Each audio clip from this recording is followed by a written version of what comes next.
Europe 1, 6h26, en ce 25 janvier 2016. Aujourd'hui dans l'histoire, notre voyage quotidien dans le temps avec le commandant Ferrand. Bonjour Franck. Bonjour Thomas, bonjour Julie. À quel 25 janvier allons-nous ce matin ? Le 25 janvier 1983, nous sommes en Bolivie le jour de l'arrestation d'un certain Klaus Barbie, alias le boucher de Lyon. Barbie n'a pas volé son surnom, il était le chef de la Gestapo dans la capitale des Gaules. Il a déporté des centaines de juifs, des enfants notamment. Il est recherché depuis la fin de la guerre.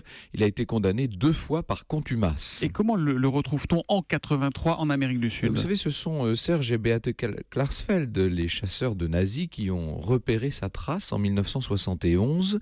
Il était caché en Bolivie sous le nom de Klaus Altmann. Alors il a refait sa vie là-bas, bien entendu, avec la nationalité bolivienne. Il a géré une entreprise d'exploitation de bois, ensuite une compagnie maritime. Bref, autant dire qu'il vit très bien depuis 25 ans. Il nie être Barbie, il nie même le fait de connaître le français. Seulement, il est interviewé par le journaliste Ladislas de Hoyos qui le piège en lui posant une question en français. C'est vrai que Barbie répond en allemand, mais il manifeste très bien qu'il a compris la question prononcée en français. On est donc en 72 à ce moment-là. Et quelques mois plus tard, le criminel de guerre va finir par admettre qu'il est bien Klaus Barbie. Mais il faudra encore donc plus de 10 ans pour le juger. Oui, parce qu'il n'y avait pas de convention d'extradition entre la France et la Bolivie.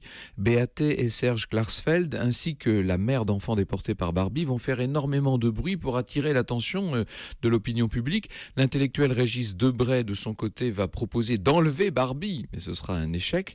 Et en 82, en Bolivie, l'opposition, qui est favorable à la démocratie, arrive au pouvoir.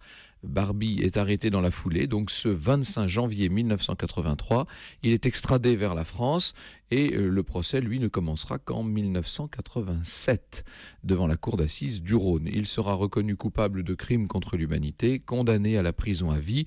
Vous savez qu'il mourra 4 ans plus tard en prison, mais enfin ça c'est une autre histoire. L'histoire qui revient à 14h tout à l'heure sur Europe 1, vous nous parlerez de quoi ? Nous parlerons de Fontainebleau, la vraie demeure des rois, la maison des siècles si l'on en croit Napoléon. Tous à Fontainebleau avec Franck Ferrand à 14h au cœur de l'histoire tout à l'heure. Merci Franck. Bonne journée.